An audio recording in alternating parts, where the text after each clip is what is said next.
This is an overview PowerPoint presentation regarding gynecologic pelvic disorders for women's health. The things we'll be reviewing today are endometriosis, pelvic inflammatory disease, adnexal masses like ovarian tumors, dyspareunia, which is pain with intercourse, non-malignant disorders of the vulva, leiomyomas, fibroids, adenomyosis, pelvic organ prolapse, chronic pelvic pain, chronic cervicitis, Bartholin's gland duct cysts and Bartholinitis, cervical polyps, gynecologic cancers, and diethylstilbestrol exposure, DES exposure.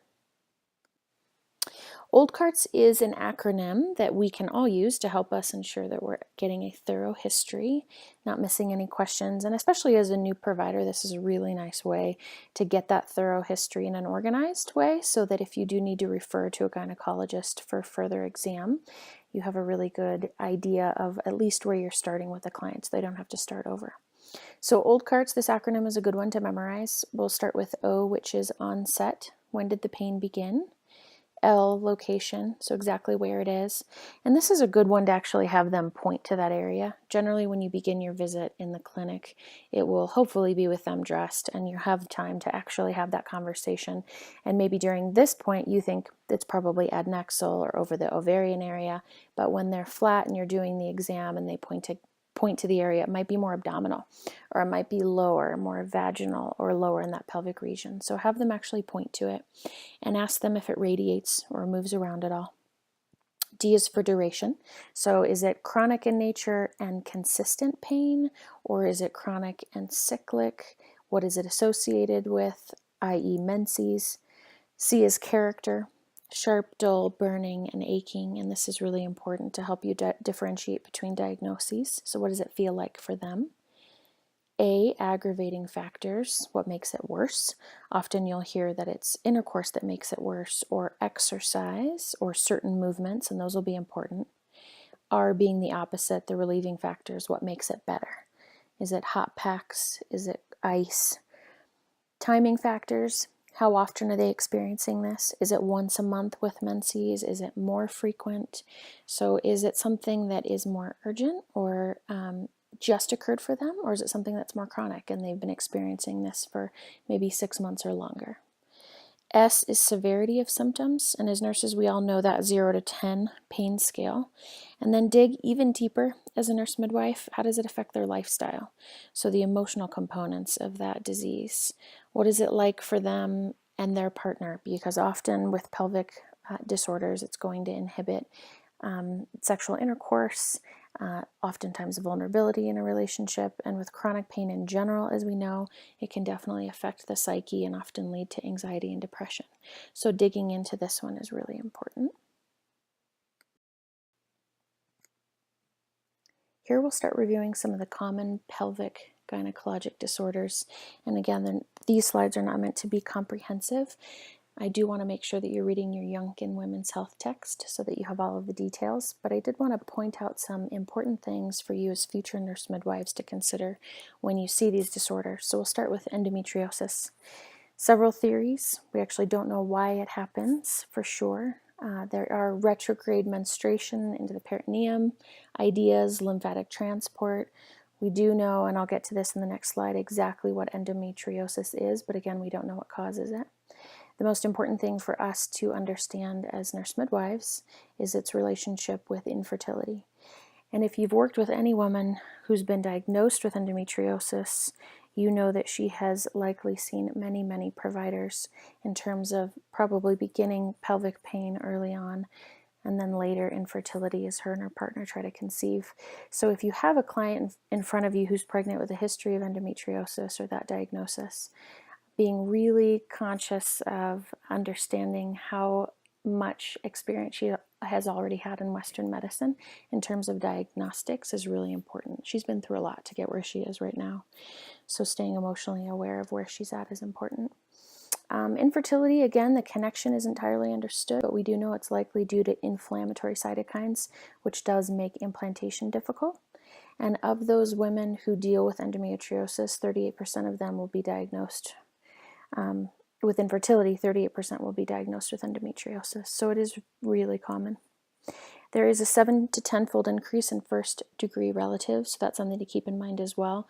If you happen to, as a new provider, see a client in her early 20s with pelvic pain, following up on genetic history and whether or not any of the women in her family have endometriosis is an important fact. The actual incidence is unknown, and a lot of that is because of diagnostic difficulty, which we'll get to in our next slide. So endometriosis, what is it? It is endometrial glands and the stroma outside of the endometrial cavity. So all of that needs to be within the cavity because of what we saw in the previous slide, either retrograde menstrual flow. We now have interior endometrial glands that are actually outside of that uterus into the peritoneum. And you can see from this image that those can be implanted in a lot of different places. Commonly, it's the pelvic peritoneum, which is the abdomen in general, the ovaries, and rectovaginal septum. And some of that is important to understand, especially as you start to do an exam and you're palpating the abdomen or over the ovaries and you're feeling tenderness. So we do know that the reason endometriosis is so uncomfortable is that those glands in the peritoneum respond to cyclical estrogen, especially around menstruation, causing swelling and inflammation. And anytime we have swelling and inflammation, we have pain. So endometriosis can be quite painful. Again, other CNM considerations would be both the chronic pain and the infertility. We do know it's the third leading cause of GYN hospitalizations in the US due to pain, which is pretty impressive, especially when we consider how frequently we're diagnosing endometriosis. And then early recognition in the teens is essential to preserve fertility. So something to consider when you have a client in your office in either her teens or early 20s with chronic pelvic pain. If you cannot find a source, it's always a good idea to refer to a GYN to get a diagnosis as early as possible in order to preserve fertility for that woman later on. When you are assessing for someone with chronic pelvic pain and you believe it might be endometriosis, you might find these things in a physical exam. So a pelvic mass, and again, sometimes this is because of that implanted uterine tissue outside of the uterus or from inflammation if they happen to be around their cycle. And immobile pelvic organs, oftentimes because of the inflammation inside the pelvis, when you do an internal exam, so one hand is inside the vagina touching the cervix, left hand is up on top of the uterus, and you start to palpate or move around that uterine body. Sometimes those are immobile due to inflammation as well, or implantation of those tissues. Rectovaginal nodules. So when you're palpating, you might find little lumps there. And again, from previous slides, you'll know that that's one of the common areas of implantation of that uterine body. So you might find some of that endometrial tissue in the rectovaginal area. Adnexal masses, and again, this is if some of that uterine tissue implants over the ovaries.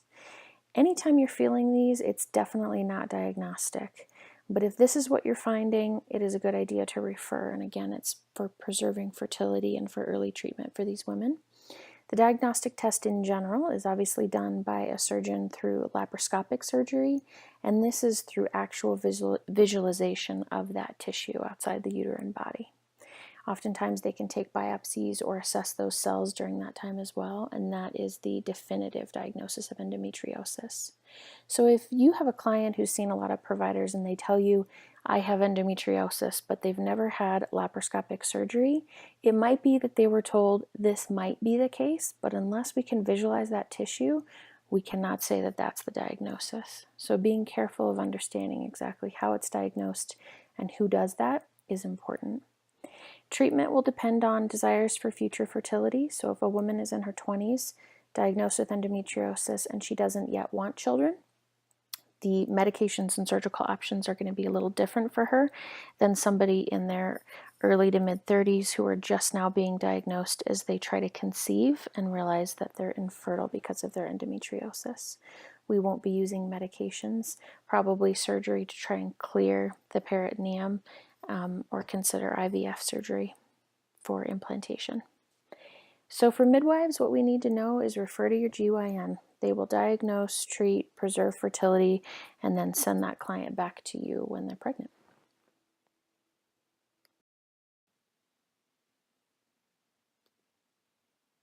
Pelvic inflammatory disease, a group of disorders in the upper genital tract that are generally caused by gonorrhea and chlamydia.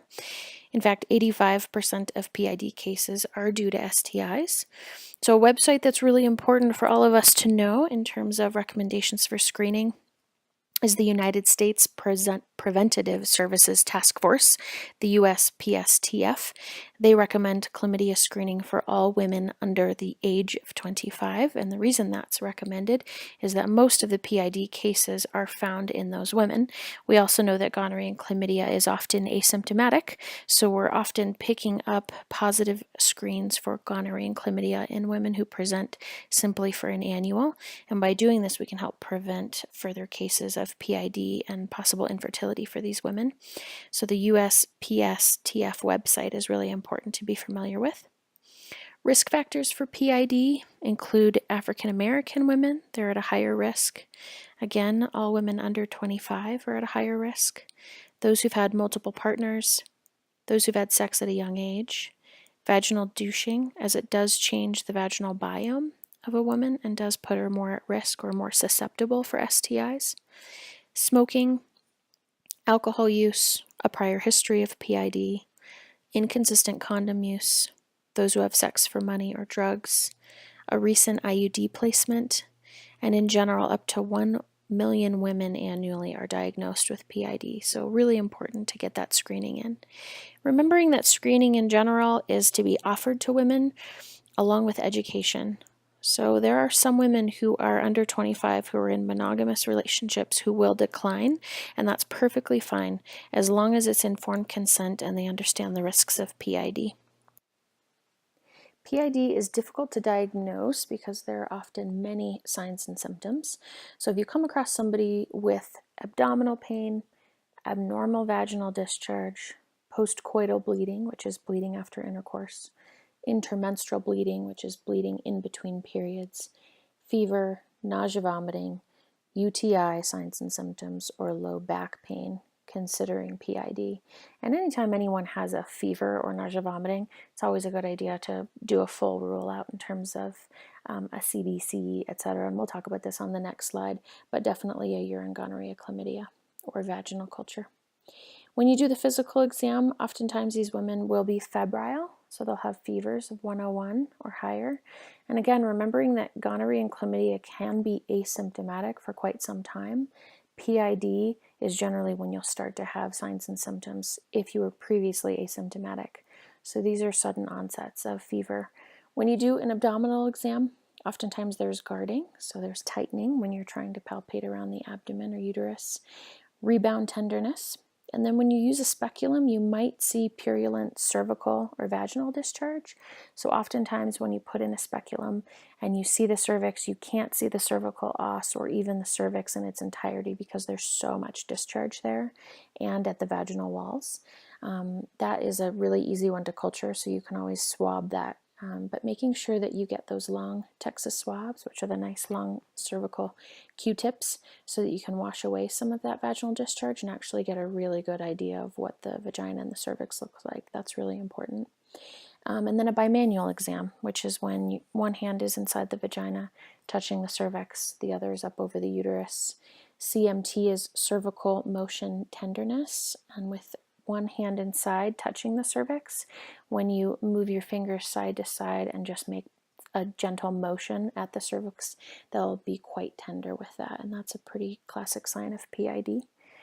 And then uterine and adnexal tenderness or fullness, again right over that uterus and right over the ovaries. They'll be pretty tender with PID.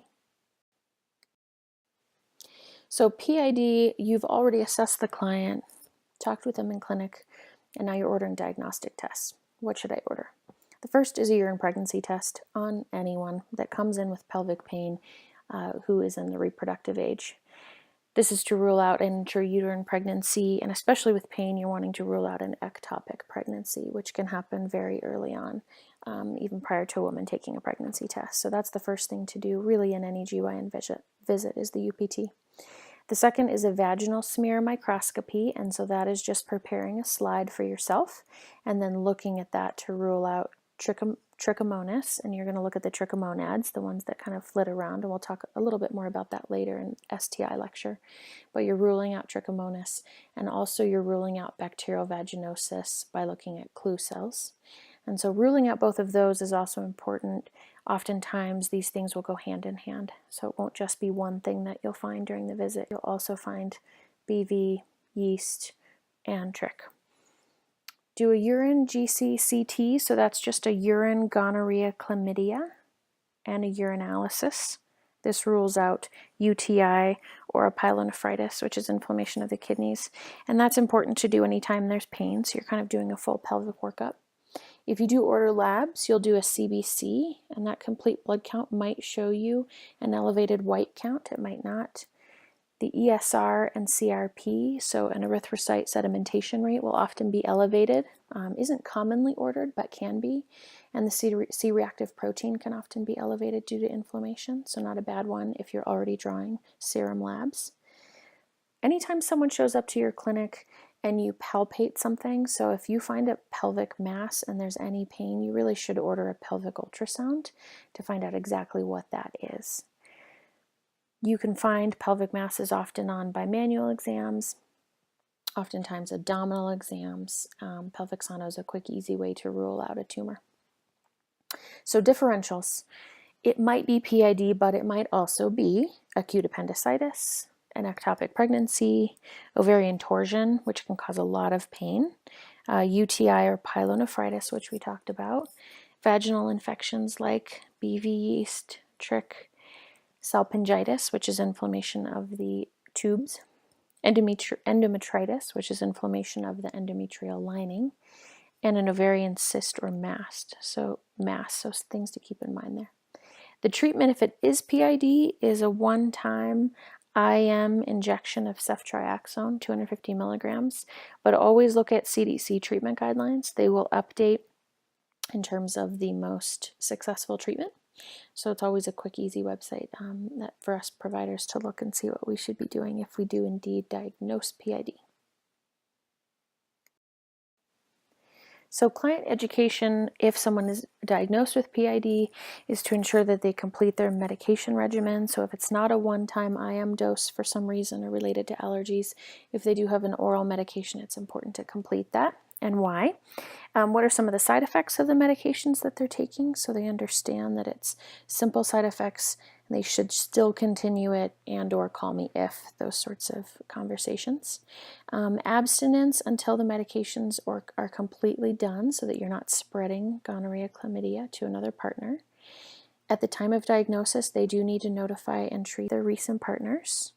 What are the long-term health risks of PID? And that's really important to make sure that young women, especially in their teens and early 20s, understand that this really could affect fertility for them later if they keep getting PID or if they don't ensure that it's properly treated. Make sure they follow up in the clinic in 2 to 3 days. You don't want somebody out who has been treated but still has symptoms. PID can worsen and they can become quite ill. So make sure that there's good clinic follow-up. And then again in 10 to 14 days to make sure it's fully resolved. These are ivory tower suggestions. You're really hoping your clients do follow up for these. Many will not, but if there's really good education, I think people are really driven to follow up with you. So I think that's an onus that's on us as nurse midwives to make sure when they walk out the door, they absolutely understand why they should follow up, not just that they should. So review those warning signs about when to call earlier. They may indeed need inpatient treatment with IV antibiotics if they don't see resolution in 24 to 48 hours. Oftentimes, a test of cure in 3 to 6 months can be important for gonorrhea, chlamydia, and those recommendations seem to be changing, so always checking with the USPSTF website about whether or not a test of cure is necessary, but ensuring that they've cleared themselves of gonorrhea and chlamydia and their partners is really important to prevent future PID, so recommended. And then safe sexual practices to reduce the risk of PID. Ovarian tumors. So what do you do as a nurse midwife if you're doing a bimanual exam during a physical and you palpate an adnexal mass? First, what you'd probably find is an enlarged structure in the uterine adnexa, so over that ovarian area, and it's found during the pelvic exam or incidentally with imaging. It's present at any age, but do consider that when it's reproductive age women, it's likely functional, and these are the ones that resolve spontaneously. In our postmenopausal females, nearly 50% of those palpated are malignant, so definitely keep that in mind and order those pelvic ultrasounds frequently when feeling adnexal masses. The categories, and this page number is based on the Youngkin text from the 4th edition, but there are 4 types. So the benign adnexal masses, benign cystic ovarian tumors, benign solid ovarian tumors, and the important malignant ovarian tumors. So this is a very brief overview of ovarian tumors, obviously, but who should I evaluate? So anyone who comes to you in the clinic setting for a problem visit or an annual, and they note that they have menstrual irregularities, that would be an important person to evaluate. Anyone with pelvic pain, of course, pain with intercourse, dyspareunia, pain with defecation. So oftentimes women who are stooling and they have masses over their ovaries, that actually will be fairly uncomfortable. Anyone with nausea, vomiting, fever, abdominal fullness or heaviness. And because of that tumor or that mass, oftentimes there'll be pressure on the bladder, and women will note that, and loss of appetite. So objective data, obviously getting vital signs, a very thorough abdominal and pelvic exam, again palpating for those masses over the adnexa. In terms of labs, a urine pregnancy test, always, a CBC, a urine analysis, vaginal cultures, and for those vaginal cultures, you're doing a wet mount, so simply preparing a slide and doing your rule out for BV, yeast, and trichomonas, and then sending that urine for gonorrhea, chlamydia. And again, this is anyone with pelvic symptoms. You're kind of giving that broad objective data in terms of criteria, so you're ruling out many, many things at once. The TVUS is a transvaginal ultrasound, and that's the gold standard. So again, this is what you're going to be ordering if you ever palpate an ovarian mass. You want a transvaginal ultrasound. So it's one of the ultrasounds that goes through the vagina up to the cervix as opposed to over the abdomen, simply because of better visualization. And if you were to order this, it's obviously a really good time to educate your patient about the vaginal ultrasound, especially if they have a history of trauma there. And then the second line is a pelvic MRI. So oftentimes if you refer someone for a pelvic sono and it looks like a non-definitive diagnosis, oftentimes referring to a GYN, and they will then order a pelvic MRI.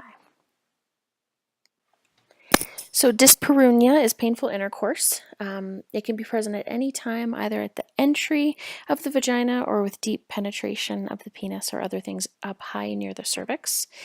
Epidemiology, so just in general with dyspareunia, anytime you look at the gynecologic pelvic disorders, many of them have a side effect or a symptom of dyspareunia. And as a new nurse midwife or a nurse midwife in general, it's just very important that we are aware that there are a broad range of differentials associated with a presenting symptom of dyspareunia. I'll review a few of them in terms of epidemiology.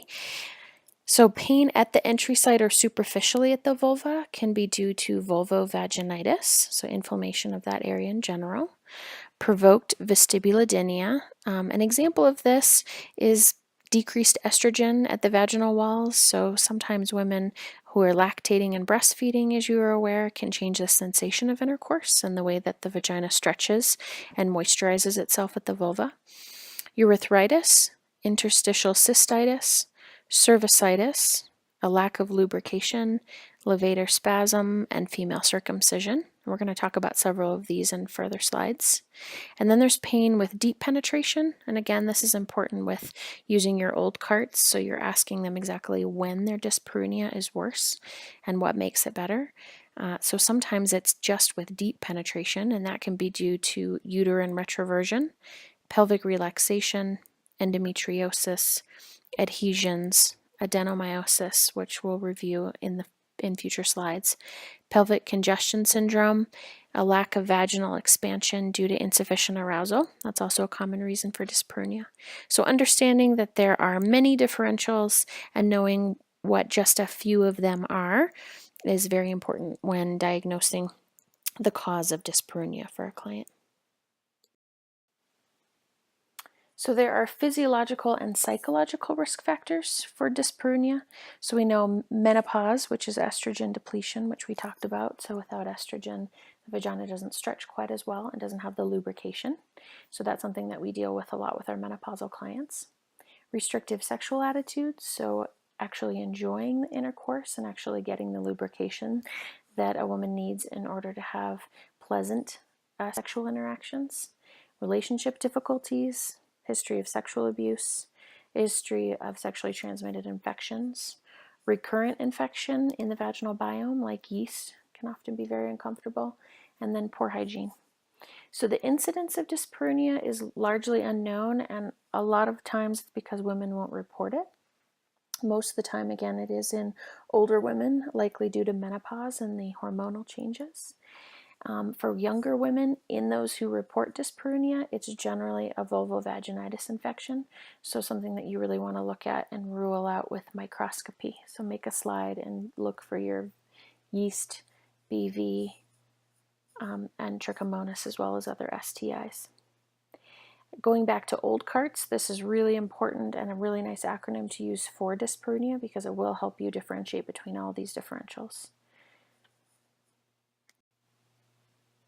So objective data to obtain with somebody who's reporting dyspareunia: a physical exam, so you're going to look at the genitalia on the outside, the entire reproductive tract.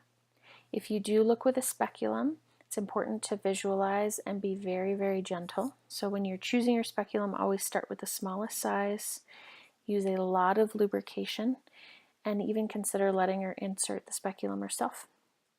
In terms of labs, you can get a complete blood count, CBC, ESR, and that will rule out some inflammation.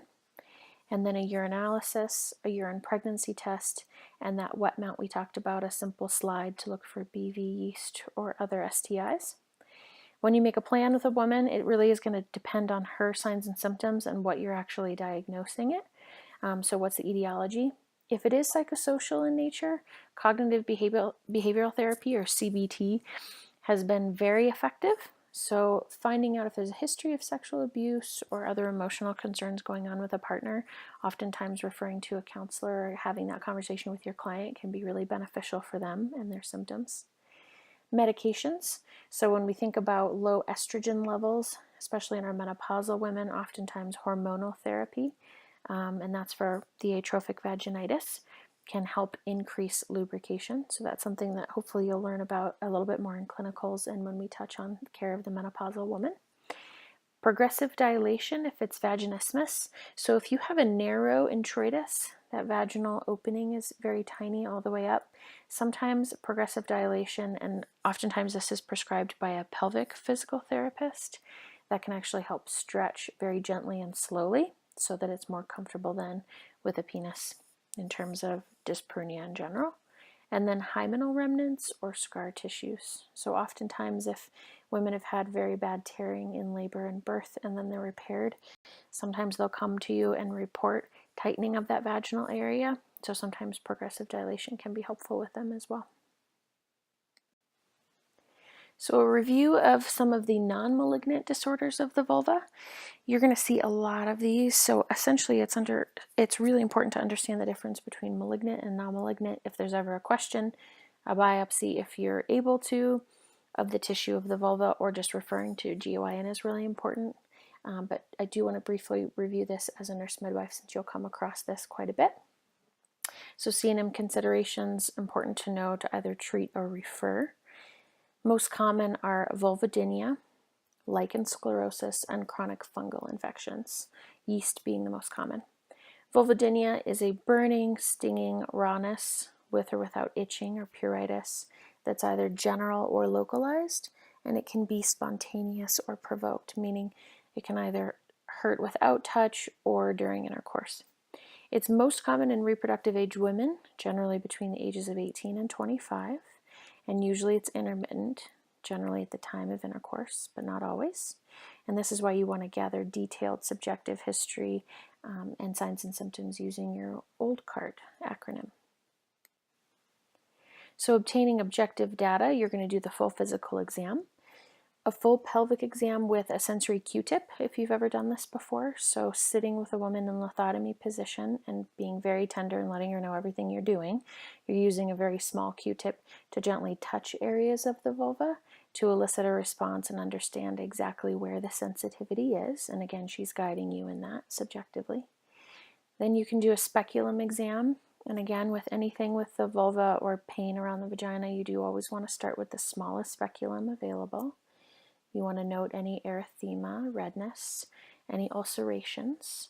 And these are important because oftentimes if it's ulcerated or there's a discharge, you can easily culture those things. It's harder to do if it's dry, so getting a full look inside that vaginal opening and also the vulvar area for options. A wet prep, so a simple slide if you do have any discharge. A bimanual exam, and looking back over what we've done already, some of the things you're ruling out are cervical motion tenderness, adnexal masses, feeling for scar tissue or anything else inside the vagina. Also feel the pelvic floor muscles.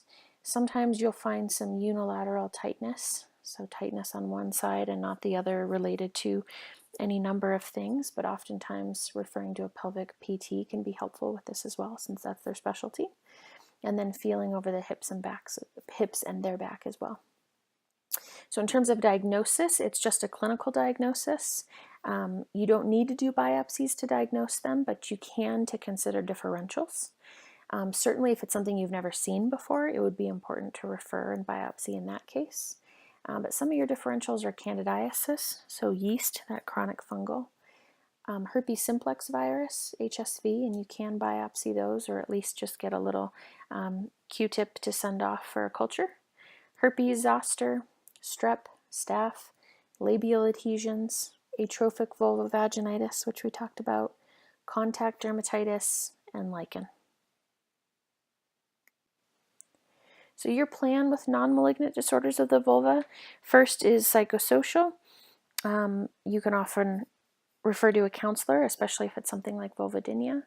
Acupuncture can be helpful. Again, a pelvic PT, especially if you think it's muscular. Vaginal moisturizers and low-dose topical estradiol preps, especially for your menopausal women where you're reintroducing estrogen in order to reintroduce moisture and stretch of the vagina. And then quickly, lichen sclerosis. This is something that you're going to want to read more in your text, but also that I'm hoping you'll see in your clinical setting.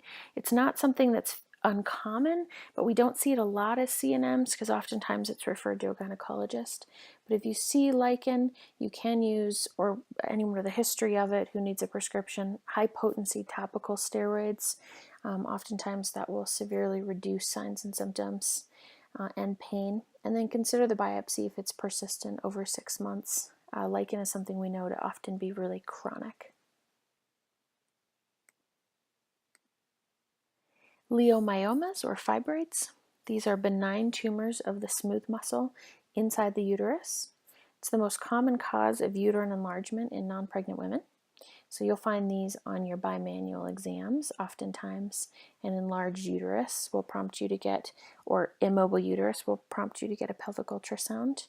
And we'll find out some of the other reasons we might get ultrasounds too to rule out fibroids, but you'll often find these incidentally.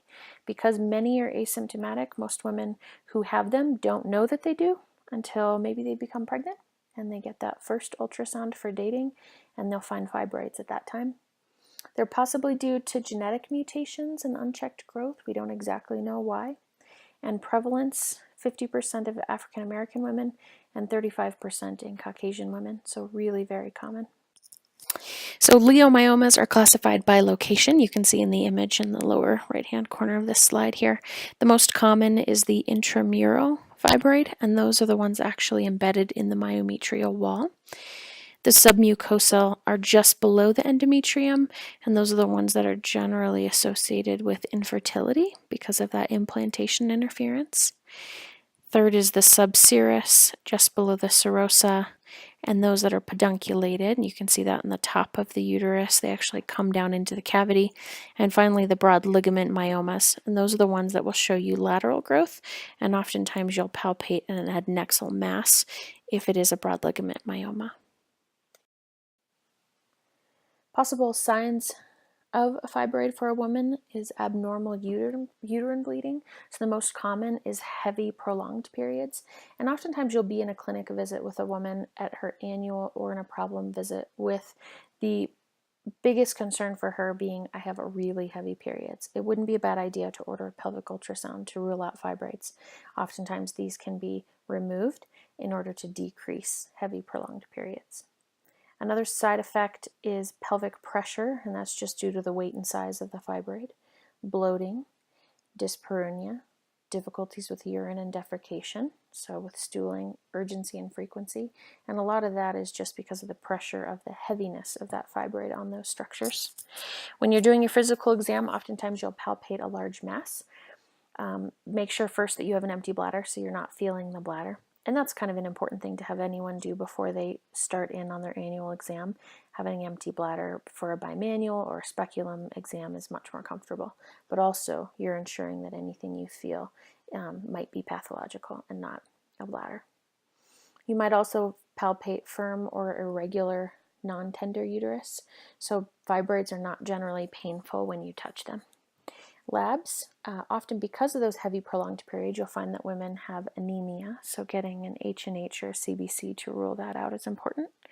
A urinalysis, a urine pregnancy test always, a stool guaiac to rule out GI pathologies, and then your pelvic ultrasound. So it's the initial imaging of choice, and again, it will tell you both the presence of a fibroid, where the fibroid lives within the uterus, so classified by that location, and then how big it is. They'll actually measure it, and that'll be important later when we talk about GYN into the pregnancy stages.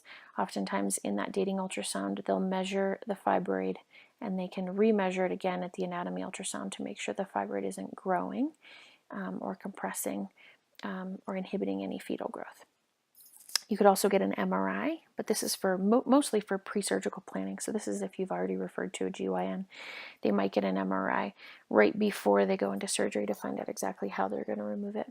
And then diagnostic hysteroscopy, and that's just some imaging with dye to actually take a look at where the fibroid is. But generally you can see these fairly easily from a pelvic sono. Client education. Let your mamas know that this is really common, that they're rarely malignant, and that the treatment is not necessary, especially if they're asymptomatic, but that follow-up is important, and especially in that pregnancy period. Adenomyosis. This is a uterine disease. The endometrial stroma and the glands penetrate the myometrium, etiology as unknown. So when we were talking about endometriosis, it's endometrial stroma and glands outside the uterus. Adenomyosis is where it actually penetrates the muscle layer of the uterus itself. Etiology unknown. It's typical in the 4th and 5th decade of life, so something to keep in mind when you're categorizing your clients based on age and differentials. And it may be genetic. There is some link between endometriosis and adenomyosis for the reasons we just talked about, so something to keep in mind there. Signs and symptoms of adenomyosis: menorrhagia, so heavy bleeding, chronic pelvic pain, it can be very uncomfortable, dysmenorrhea, so painful periods, infertility, urinary frequency, and pelvic heaviness. And again, this is just due to the extra mass within that wall. And you can see from that image, the uterus is going to be a bit more enlarged, and because of the inflammation, it's going to be quite tender. Differential diagnosis: endometriosis and fibroids, leiomyomas. Keep that in mind, and the pelvic sono is going to be able to tell you the difference between adenomyosis and a fibroid, or at least start that differential process. With a physical exam, when you're doing a bimanual, you may feel an enlarged symmetrical uterus, and that's because of all of the extra tissue within that muscle. You can imagine how it would feel to palpate that on the outside. Generally, adenomyosis has been diagnosed after hysterectomy, which was the gold standard in terms of reversal of symptoms and treatment. But now ultrasound is getting much better, and an MRI can help with earlier diagnosis. So if you do a 3D transvaginal ultrasound, 89% of the time you can get an accurate diagnosis. With an MRI, 85% of the time. So we have better technology available to us now that we don't actually have to do the hysterectomy before we diagnose it. The plan for women with adenomyosis, it depends on the symptom severity. So there are medications, certain things that can be used because it's chronic in nature in terms of the pain associated with adenomyosis. You might be using SSRIs and other antidepressants. Combined OCPs is the first line therapy, and that's just in order to take a hold of that hormone lability. And oftentimes with OCPs, we'll find most women with signs and symptoms of adenomyosis are perfectly happy with that and not needing the hysterectomy. NSAIDs are important, like ibuprofen for decreased inflammation. Levonorgestrel IUDs, we're going to talk a ton about those in women's health, but again, another use for that Mirena, Skyla, Kylena in terms of decreasing symptoms with internal progesterone.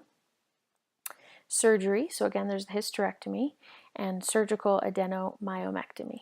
So the hysterectomy, full removal of the uterus, and oftentimes women in their fifth decade, when they're done with their babes for sure, and in the menopausal state, will just elect a hysterectomy. But if you do surgical adenomyomectomy and hopefully rid yourself of some of the extra tissue causing that inflammation, you can preserve fertility for those women in their 30s. Endometrial ablation, and that's just going in and ablating the actual endometrial tissue, and sometimes that can help also reduce heavy bleeding. And then uterine artery embolization, which is also fairly easy. Obviously, these things that we're talking about outside of medications are done with and after a GYN referral. So briefly, I do want to discuss pelvic organ prolapse because this is something that I feel like we don't talk enough about and something that really affects the quality of life for women in our practices. On the next slide, you'll see some of the images of the different pelvic organ prolapse. But first of all, what is it? It's descent of one or more of the pelvic organs towards the opening of the vagina. It's the leading cause of hysterectomies in postmenopausal women because it's a full reversal with removal of that prolapsed pelvic organ. And generally that's the bladder coming down, the cervix falling into the vagina, and the bowel or the rectum falling into the vagina. So there's 6 types overall. It's the uterine prolapse, vaginal vault prolapse, the cystocele, the ureterocele, the enterocele, and the rectocele. Risk factors in labor, forceps delivery, macrosomic babes, prolonged second stage, age of a woman, obesity, chronic cough like smoking or respiratory disease. Caucasian women generally suffer from this more. Heavy lifting can cause it, and or a previous hysterectomy.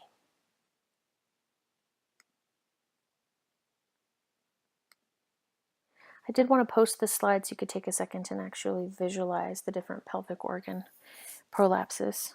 As a new provider, oftentimes feeling what's normal and abnormal, especially at the beginning of your career, can be difficult. So understanding anatomically what's going on in these images and then imagining what it would be like to feel these things on bimanual is really important.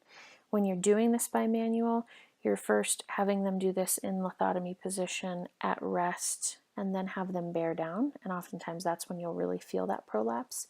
It takes a while before you can actually feel the difference between a cervix that's high in that vaginal vault and one that might be lowered, and then what structure is actually causing that. So be patient with yourself, and anytime you have a partner in the office or a clinical instructor who feels one, it'd be great to come behind them and be able to actually feel that so that you can start to understand. Since you're not seeing these prolapses, you're generally feeling them with your hands. If you come into the office and someone has signs and symptoms of a pelvic organ prolapse, they might tell you they have pelvic or vaginal pressure or lots of heaviness, vaginal bulging. Oftentimes this is in the setting of exercise, like running, lifting weights, etc. Dyspareunia, so pain with intercourse for obvious reasons as different parts of those structures come into the vagina. Urinary incontinence or urinary frequency or hesitancy. Incomplete bladder emptying, and the need to assist with defecation. So sometimes when some of those organs are in the vagina, it is, and there's lots of pressure, it's actually hard to fully stool, and you'll get some of these signs and symptoms from women. Physical exam, so you're thorough using a bimanual and then also a speculum. Diagnosis, those are done in stages, so it's 0 to 4, based upon the distal portion of the prolapse into the vaginal vault. So how far does that lowest portion go? And then it's based on a stage number. Differential diagnoses would be a missed abortion, so a spontaneous or missed abortion, ovarian cysts, ectopic pregnancy, UTI, vaginitis, and then tumors of the abdomen or pelvis. So again, anytime somebody comes in with pelvic signs and symptoms, you do your UPT, make sure they're not pregnant. Treatment, oftentimes estrogen therapy, which increases tone of the vagina and the pelvis in general to help hold things up. Diet can help by reducing obesity. Kegels to strengthen the pelvic floor. Pessaries, which is a whole other chapter, but something that you can read a little bit more about in Youngkin. Pessaries are actually inserted into the vagina to help hold up some of those organs. Pelvic physical therapy, which I think is a very important work, and hopefully we're seeing a lot more of that in our communities, or access to high quality pelvic PT providers. Treating chronic coughs, and then surgical intervention like hysterectomy can be helpful. Chronic pelvic pain is an entire book upon itself, so I really do hope that you watch the posted lecture online about chronic pelvic pain. But I did want to briefly review a few things, especially for us nurse midwives. So chronic pelvic pain is a symptom, not a disease, with often several underlying pathological causes. So as a nurse midwife, when you are working with somebody and you're going through your old CARTS acronym and trying to find out exactly what differentials you have in front of you, chronic pelvic pain is a symptom, it's not a diagnosis.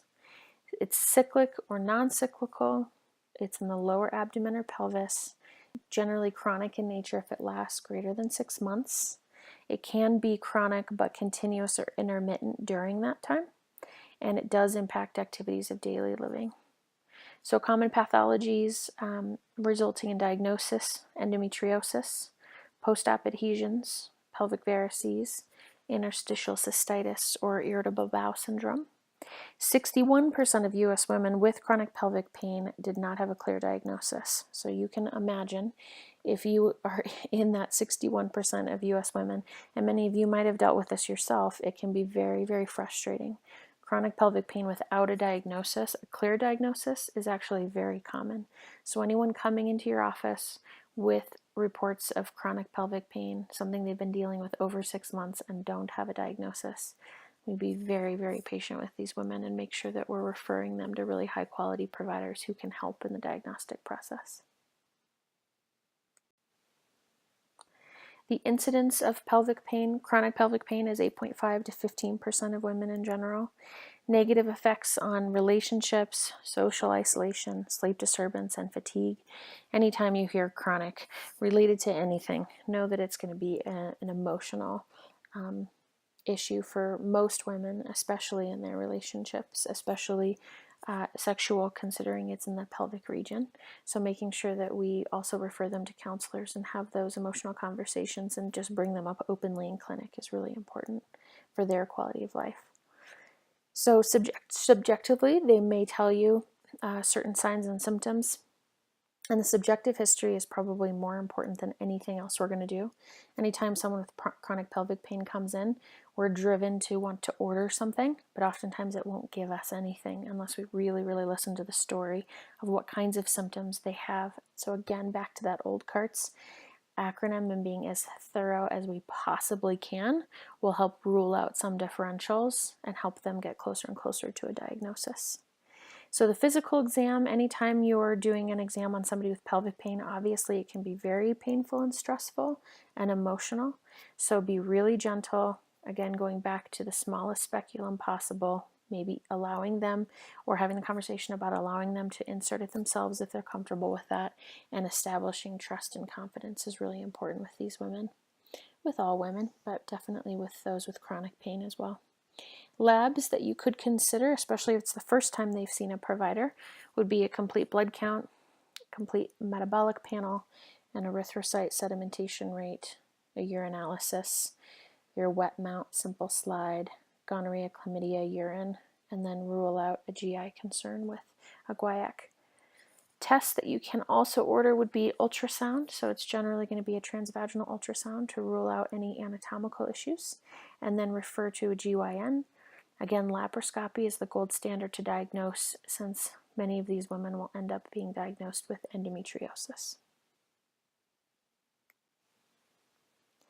Chronic pelvic pain, the plan is generally, like we talked about before, counseling, making sure they have somebody they can really talk with, laparoscopic surgery, progestin therapy or other medications, so NSAIDs, OCPs, TCAs, like other SSRIs can be really helpful. Surgery, and obviously there's pros and cons to each surgical option. If someone is in their 40s as opposed to somebody in their 20s trying to maintain fertility. And then complementary alternative medications or options would include acupuncture, pelvic PT, which I'm a firm believer in, and transcutaneous nerve stimulation. So thinking outside the box, if they've seen a lot of providers without a diagnosis or a decrease in symptoms, getting your team around you, other doctors of Oriental medicine, PT, etc., can be very helpful to integrate an interdisciplinary team. Chronic cervicitis is chronic cervical inflammation in the mucosa and the submucosa of the cervix. Most cases are acute, most are asymptomatic, non-infectious, and they have little clinical significance. So likely you're going to find this on exam, generally an annual, when you look at their cervix with a speculum. Acute cervicitis can be due to STIs, so keeping that in mind for screening, and can be chronic if left untreated or resistant to antibiotics. HPV, human papillomavirus, can play a role in chronic cervicitis, so making sure that if you see any chronic cervicitis or signs of cervicitis on a spec exam, that you're looking back at their history of pap smears, HPV, and doing an updated one if need be. Risks for chronic cervicitis include sex at an early age, previous STIs, new or multiple partners, high-risk sexual behaviors, and OCPs. Signs and symptoms for that woman, she might see mucopurulent vaginal discharge, so a change in that vaginal discharge is generally heavy, and postcoital spotting. Anytime the cervix is inflamed when touched through sexual intercourse with the penis or other things, postcoital spotting can happen. And dyspareunia, it's obviously going to be fairly uncomfortable if symptomatic. And remember, sometimes it's asymptomatic, but oftentimes this is one of the differentials if someone presents with dyspareunia. When doing a physical exam, the spec will show a red, swollen, inflamed, friable cervix. Friable is just what we were talking about. When inflamed, when it's touched, it will usually bleed. And then yellowish discharge from the cervical os, the opening of the cervix.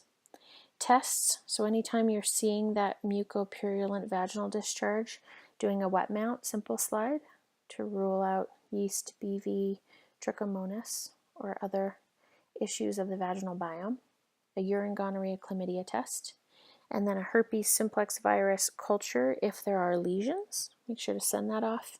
And then again, looking at their recent pap smear. Consider a pap smear to actually look at the cells and find out what the inflammation looks like there. Differential diagnoses, benign cervical lesions like polyps or Nabothian cysts, candidiasis, yeast, cervical cancer, chancroid, chlamydia, gonorrhea, and then your herpes, human papillomavirus, salpingitis, trichomonas, bacterial vaginosis, or even a retained foreign body up high in the vaginal vault. So the plan, educate the client, give antibiotics as needed, and you're working through your differentials to find out what is actually causing the cervicitis, like an STI or chronic yeast or BV. Bartholin's gland, duct cysts, and bartholinitis. On the next slide, I have an image there for you to look at so you can actually visualize what it is you'll see. And again, this is a really good one to point out to anyone who's in the clinic if they see anything like this, to grab you to show you what it looks like. But the Bartholin's glands are there to provide vulvar moisture, so they're on the outside. And what we're doing is ruling out the difference between either a cyst or inflammation, the bartholinitis. So the cyst is simply an obstruction. It can be because of an infection, a trauma, or mucus. The Bartholinitis is inflammation, so it's a secondary infection from an STI or something like strep, staphylococcus, or E. coli. A woman will have signs and symptoms. If it's an uninfected cyst, she'll notice a unilateral, painless lump that's usually red, and you'll see a good image on the next slide. Signs and symptoms of an abscess would be inflammation, the purulent drainage from that site, definitely pain with intercourse, walking, sitting, and fever and chills. And the pain with intercourse, walking, and sitting is simply due to the edema and the inflammation at the site. The physical exam, you'll see from this photo the unilateral mass. It's going to be tender to palpation. There'll be some erythema, edema, purulent drainage, and some lymphadenopathy that you might notice at the other lymph nodes there in the pelvic floor. Differential diagnosis to consider would be vestibule mucus cyst. So make sure you're actually understanding where the Bartholin's glands are so that when you're diagnosing it, you're at the right gland, right at the right site there. Vulvar hematomas, vulvar fibroma or lipoma, the sebaceous cysts, and then a Bartholin's gland malignancy. So the plan with these, if it's uninfected, you can simply monitor them, have a woman do a sitz bath with the magnesium sulfate, warm compresses, and over-the-counter pain meds. They'll usually go down on their own. And a woman who starts getting Bartholin's glands uninfected cysts, she'll probably have them again. So she'll know what to do, but lots of good education about this first time around is really important. If it's an abscess, you can also do the sitz baths, but you'll want to treat with antibiotics, incise and drainage, so an IND, and obviously we'd refer out for that. And then if you do need GYN surgery to do something that's more long-term, like marsupialization, you can look into that. That's something that a GYN surgeon would do. So knowing that there is long-term therapeutic options is helpful. It's not something we'll do as nurse midwives, but generally the initial education for uninfected cysts and the plan for those women is something that you'll probably do quite frequently. Cervical polyps. This is the most common cervical lesion. 10% of women will see these, and once they have them, they will recur about 6.2% of the time. 60% of polyps are found in women between the ages of 40 and 65, and it's likely the result of chronic inflammation.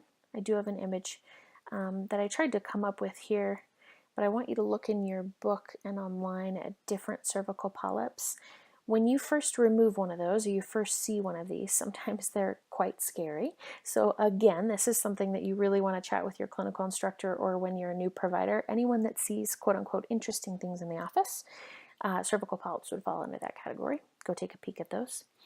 Signs and symptoms for a woman. So if she comes in and tells you she has spotting in between her periods, that intermenstrual bleeding, she has postcoital spotting, and that's probably the most classic, so spotting after intercourse. Any postmenopausal bleeding or vaginal discharge. And again, because we know that 60% of women with polyps are 40 to 65, we know that we're dealing with women largely who are going to be postmenopausal and should not have any bleeding from the vagina. So if somebody tells you they have postcoital spotting, it's a good idea obviously to do your full physical exam, but with that speculum, make sure there's not a polyp. So it's coming from the cervix, which we'd want to rule out, as opposed to the uterus, which would be much more dangerous. So keeping that in mind, oftentimes they're asymptomatic, so you'll go to do your annual and you'll look at the cervix and you'll see a big polyp staring right back at you that maybe they've never heard about. Oftentimes they will, and they've had it removed several times, and they'll ask you to do that. And so this is a great one to start learning about as a new provider. What does it look like? Physical exam, be anywhere between 5 and 50 millimeters, and it's right at the endocervical canal. So you're looking at the cervix straight on and right from the os. You can't see the os because there's a large polyp coming right out the middle of it. It's generally cherry red to purplish. It's going to be soft when you touch it. It'll be pliable and fleshy. And again, it'll be pedunculated because it's going to be hanging down from that cervical opening. And again, it's friable. So if you were to touch it with a Texas swab or a Q-tip, you'll notice that it does weep and bleed a little bit. When you think you see a polyp, things to keep in mind for differentials would be an endometrial polyp. So is it actually coming from the cervix, or could it be coming up higher? A small prolapsed myoma that's coming through the cervix, or even a cervical malignancy, cervical cancer. So the plan: if it's a simple polyp, reassure your client that polyps are usually benign. It can be removed in clinic if the polyp has a narrow stalk, and oftentimes you'll just grab that polyp with ring forceps and just twist it till it pops off, and then using silver nitrate sticks for bleeding. If it does have a broad base, it's not, and you believe it's something that's going to bleed quite a bit, obviously you'd want to refer to a GYN for that. Oftentimes we'll toss that into a little cup, the polyp, once you've removed it, and just send it off for a quick biopsy to make sure it's not malignant, especially if it's their first. Follow-up, annual GYN exams and pap smears are important to make sure you're not missing anything in the meantime. GYN cancers, I'll definitely go into more broad overview as opposed to detail about these, because this is obviously quite a big subtopic, but I want you to be aware of just the different kinds to keep in mind for your differentials. Ovarian cancer, it's the most fatal GYN cancer, also known as the silent killer, and that's because many are caught very late. Only 20% are caught early. So by the time we found ovarian cancer, it's largely too late for a lot of women. We'll review briefly vulvar cancer. That one is increasing in incidence. Vaginal cancer, which is very rare. Uterine cancer, that's the most common GYN cancer in the United States. And cervical cancer, the third most common cancer in women around the world. So broad overview of ovarian cancer. 2/3 present again with late stage disease and metastasis, and this is due to a lack of good screening tools and vague signs and symptoms. It's not like cervical cancer where we're doing routine pap smears. So oftentimes ovarian cancer is not found until someone has signs and symptoms. Risk factors. There are genetic links between BRCA1 and 2, a woman's age, generally later in life. Anyone who's had very early menarche or very late menopause, i.e. she's been using her ovaries for a longer period of time. Nulliparity, so she's not been pregnant, so again, she's been ovulating for a longer period of time than those women who have been pregnant several times. No breastfeeding, obesity, a high-fat diet, mostly in Caucasian women, or a history of breast cancer. Again, lowering the total number of ovulatory cycles can decrease the risk. So a woman who's been pregnant and not ovulating for 10 months per pregnancy. OCP use, which obviously decreases ovulation. Those with regular exercise, decreasing obesity, can also help. And a BRCA screen can be helpful. They did a testing called the CA125, but found that they had poor reliability and sensitivity. And just in general, if a female client of yours has a family history of breast cancer or gynecological cancers in general, it is important that she sees a specialist who can make those recommendations, somebody who sees this quite a bit. So the plan, if you were to feel something like an adnexal mass or other things during a physical exam, would be a transvaginal ultrasound and refer to a gynecologist. There are two types of vulvar cancer. In elderly women, the keratinizing vulvar squamous carcinoma, and in younger women, HPV-related warty carcinoma. Risk factors increase with age. 50% of vulvar cancers are found in women over 70 years old, so very important to do the vulvar assessment at your annuals in your postmenopausal clientele. The VIN or the VIN precursor cancer develops in younger women.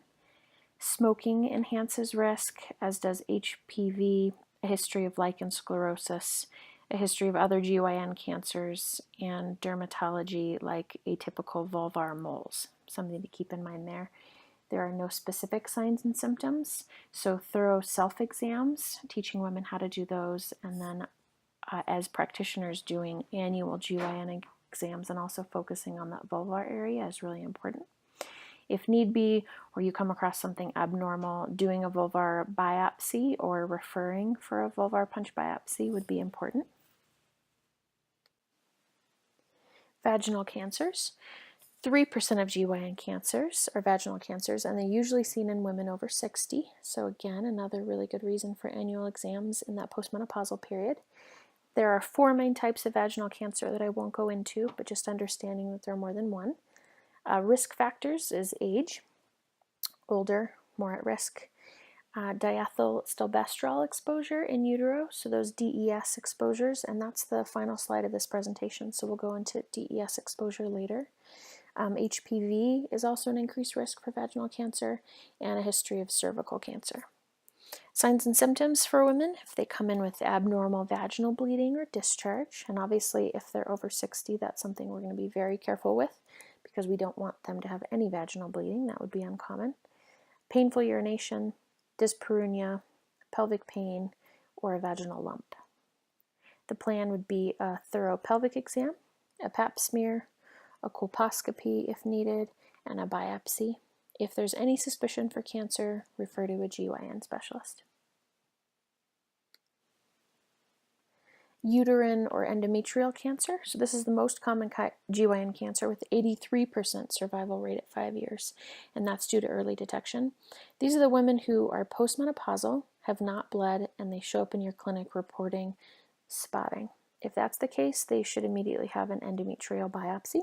Oftentimes, CNMs are trained to do these once they've been in practice for a year or more, and you'll find out in your clinic if that's something that's more common. But if you can sit in on one of these to see, it's very much like an IUD insertion in the way that we prep the cervix and then grab that endometrial biopsy.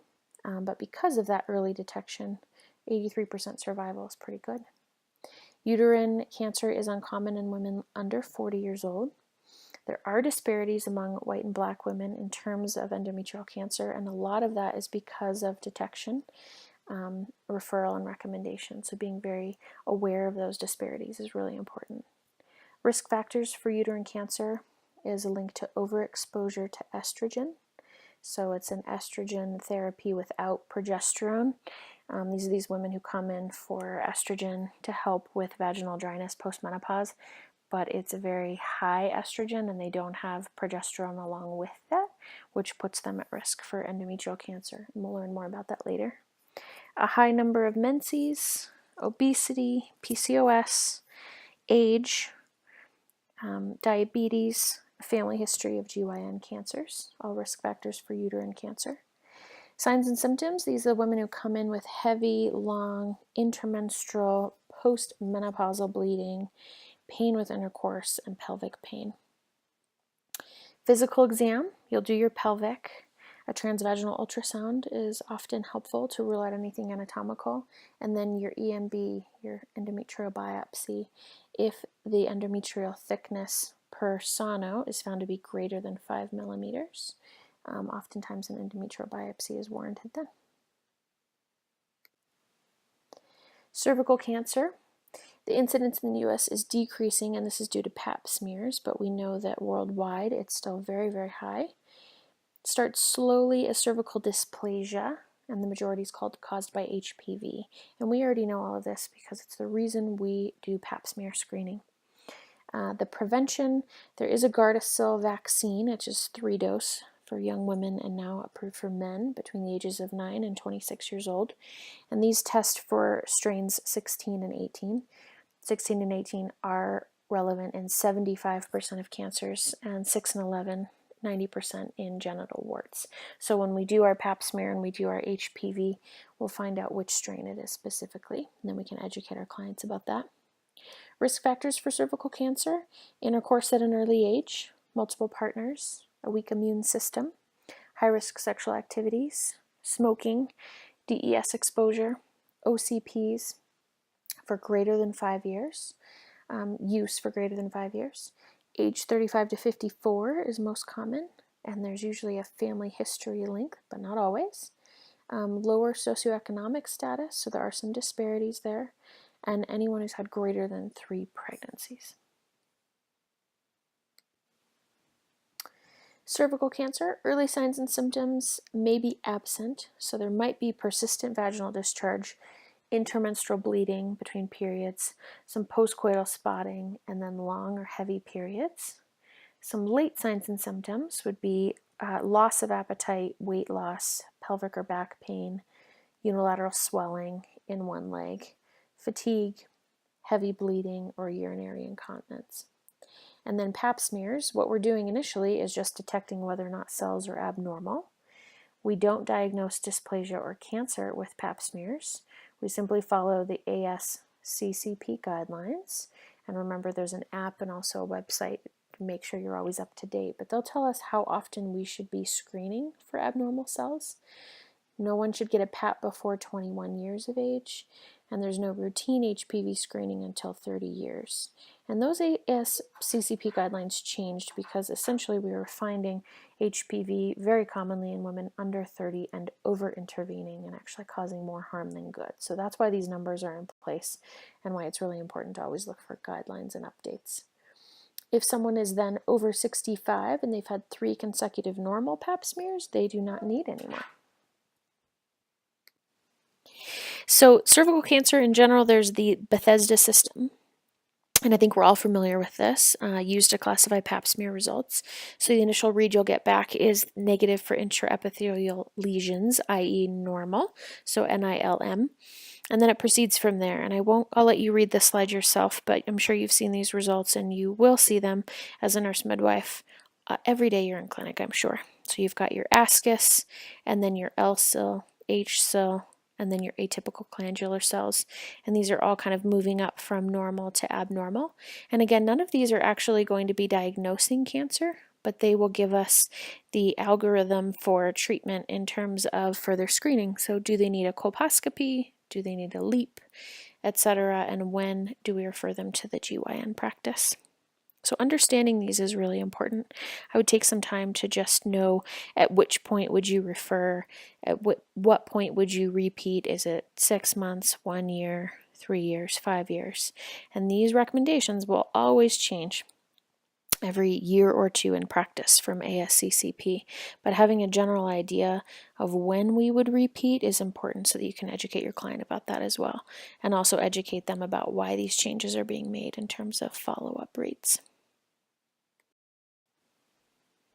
And finally, for cervical cancer, the plan, so a colposcopy per ASCCP guidelines. If it's abnormal, treatment is needed. The LEEP is the first line, so that cuts away a full layer of the cervix for assessment. Then the cryocautery, that's an ablative therapy with nitrous oxide, again, to touch some of those cells. Cold knife conization, and this used to be the first line, and now the LEEP is the first line, and a hysterectomy, and that's recommended if it's invasive cervical cancer. The reason the plan and some of these interventions are also important for you to be aware of and look at images of are frequently women in their 20s and 30s who are now having babies have a history of this intervention. And it's important to understand how labor and cervical dilation can change with a history of a LEEP, cryocautery, especially a conization, etc. How can that actually change the labor pattern? So something to keep in mind there as a future nurse midwife. And then client education at an early age regarding the importance of pap smear screening and follow-up. Often you'll come across clients who haven't been in for an annual in 2, 3, sometimes even 5 years. So understanding why they wouldn't come in, and then education about why they should yearly in terms of what we'll be watching for is really important. Finally, diethylstilbestrol exposure, or DES exposure. This was used in the US, a medication between 1940 and 1971 for women to attempt to prevent miscarriage and to treat preterm labor, diabetes, preeclampsia. 5 to 10 million women were prescribed DES, and it ended up being very, very risky and caused some serious complications. So it's something that I want you all to be aware of in terms of whether or not your client has a history of DES exposure, or whether or not she was in utero when her mother was using DES. It is a risk for those treated, and again for the female babes who were in utero. And even now research is showing with epigenetics that maybe this risk continues on, and more research is being done, so we don't yet know how many women are actually affected, more so than just the 5 to 10 million who had the prescription. Exposure sequelae, you're going to see structural changes, or they did see structural changes in the cervix and the vagina.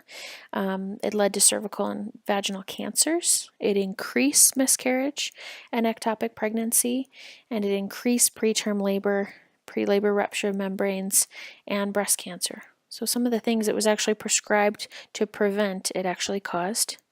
So women who should be screened, all women who were born in the U.S. between 1940 and 1971 when the medication was being used. And just a general awareness that any DES daughters should be followed as high-risk OB clients, considering the anatomical risks in pregnancy and also the risks associated with preterm labor, ectopic, etc. So just understanding the DES exposure is still something that we're dealing with even past 1971, and to keep an ear out for future research. Just a few reference slides for images. Most came from our local Mayo Clinic. Most of the details of the slides in terms of the gynecological disorders did come from Youngkin's Women's Health in the 4th edition. Feel free to look at more details there if needed. Post questions in the general discussion forum so that students can interact with one another and answer each other's questions or tell stories, and I'll make sure to pop in there as well and answer any questions that you might have. This can be somewhat overwhelming because there's so much to learn as a new provider. Know that as a new midwife, being available in the clinic and seeing as much and touching as much as possible is really helpful. Do that, but also understand you don't need to memorize everything. You do need to have a true awareness of every topic that we talked about today, but mostly in general to be aware that these are differential diagnoses as well. And that's because you don't want to diagnose yeast infection and miss something like an STI.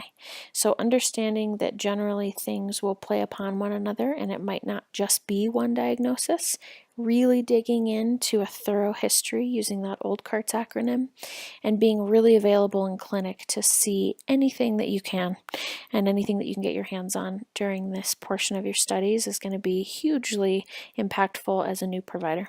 Again, don't hesitate to ask any questions. Thanks so much.